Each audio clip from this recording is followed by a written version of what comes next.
Muhammad's followers tell the world that their Quran contains all knowledge 1400 years ahead of its time, especially the case of the earth being round. Is this true? In Arabic, earth is called Ard. Mountains or ship's anchors are called Rawasiya. Please keep these in mind when listening to or reading this chapter.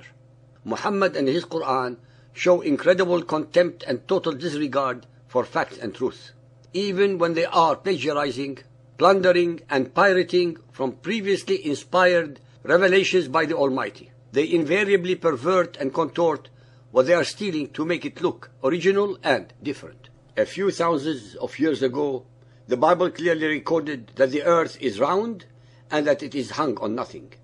Isaiah 40.22. It is he who sits above the circle of the earth. Job 26.7. He stretches out the north over empty space. He hangs the earth on nothing.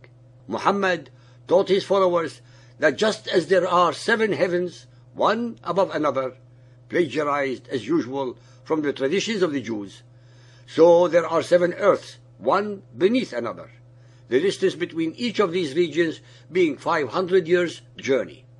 Miskat al-Masabih by At-Tabrizi. The Quran challenges all established scientific facts. In many places, it asserts that the earth is flat and stretched out like a carpet, and its mountains are like poles or pegs to hold it and create a balance so that the earth does not tilt. Let us investigate what the Quran says about the earth. Al-Hijr 15.19. And the earth, Ard, we have spread out like a carpet, Maddadnaha, set thereupon mountains firm and immovable, Rawasiya. The modern translator of the Quran tells us, in highly poetical language, the earth is described as spread out like a carpet, on which the hills act as weights to keep it steady. Al-Nahl 16.15. And he has set up on the earth, Ard, mountains standing firm, Rawasiya, lest it should shake with you. He adds, here and elsewhere, the earth is spoken of as a spacious carpet beneath our feet, and the hills as a steadying agent to keep the carpet from rolling or shaking about. They are spoken of as pegs or stakes. Al-Kahf 18.47. One day we shall remove the mountains, and thou wilt see the earth as a level stretch. Barizata. Taha 20.53. He who has made for you the earth, Ard, like a carpet spread out, Mahadda. Al-Anbiya 21.31. And we have set on the earth, Ard, mountains standing firm, Rawasiya, lest it should shake with them. He explains, Mihad, a carpet or bed spread out. Qaf 50.7. And the earth, Al-Ard, we have spread it out, Maddadnaha, and set thereupon mountains standing firm, Rawasiya. This is accompanied by the comments of the following Muslim scholars.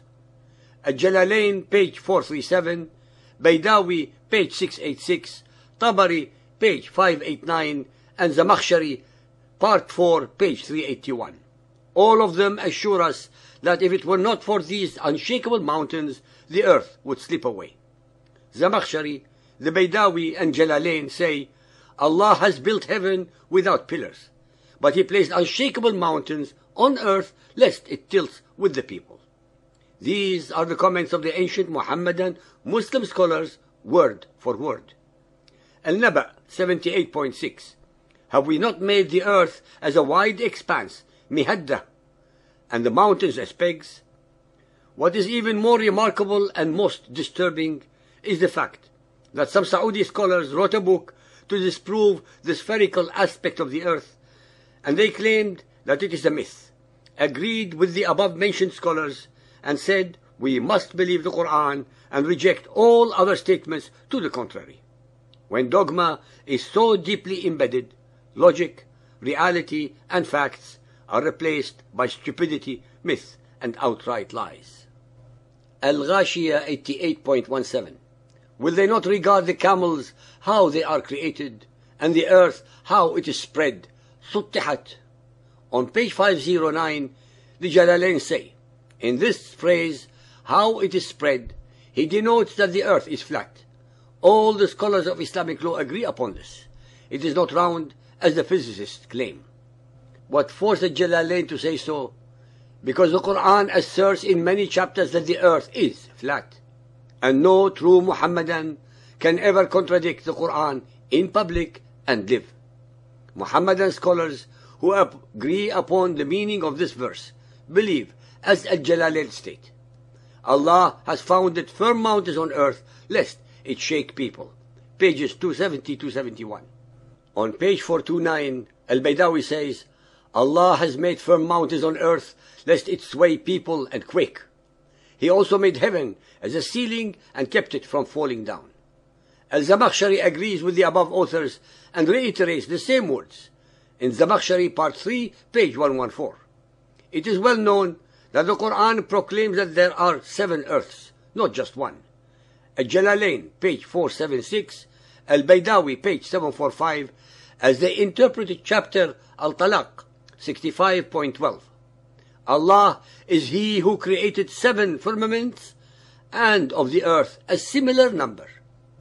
The 7 earths, which are 500 years' journey from each other, are situated one beneath the other, and each of these 7 regions has its special occupants.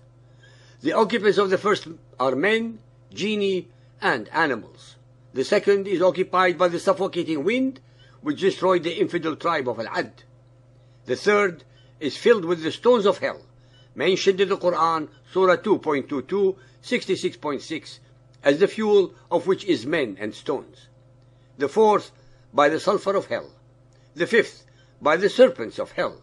The sixth, by the scorpions of hell, which are in size and color like black melons and have tails like spears. And the seventh, by the devil and his angels. The above is but a brief outline of the Muhammadan belief as regards the earth's formation. But the statements of Muhammadan commentators are so wild on the subject that it seems quite useless to quote them as authorities, for they contradict each other in an endless variety. It is evident that the earth is not flat, nor are the mountains the pillars and the towerings which prevent the earth from moving, as the Quran and the Muhammadan scholars assert. Nor are there 7 earths. Al-Tirmidhi Hadith 5688, narrated by Abdullah ibn Amr ibn al-As. Allah's Messenger pointed to something like a bowl and said, if a piece of lead like this were sent from heaven to earth, which is journey for 500 years, it would reach the earth before night. And if it were sent from the top of the chain, it would travel 40 years, night and day, before reaching its foot, or its bottom. Muhammadan Muslims venerate Muhammad to the extent that they believe he represents the best man that has ever lived, as well as the one with the most knowledge of almost everything. Even the translator confirmed the meaning of the verses, and hence no Muhammadan can accuse others of any kind of misunderstanding or misinterpretation. It is easy to accept that a mere human being such as Muhammad can be wrong.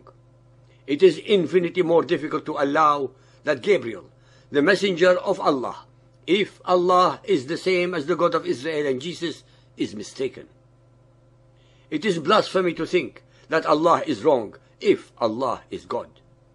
Based upon the above few samples only, no divine being could have ever revealed such verses regarding the spherical earth and its mountains.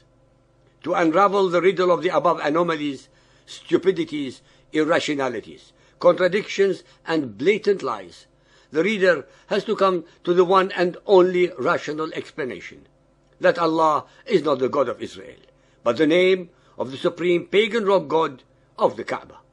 The reader also knows that no rock god could inspire any human being. Hence, the final conclusion can only be that Muhammad, Gabriel, Allah, and Satan are Muhammad's alter ego, one and the same person. From all the above, the reader has to come to his or her own conclusion.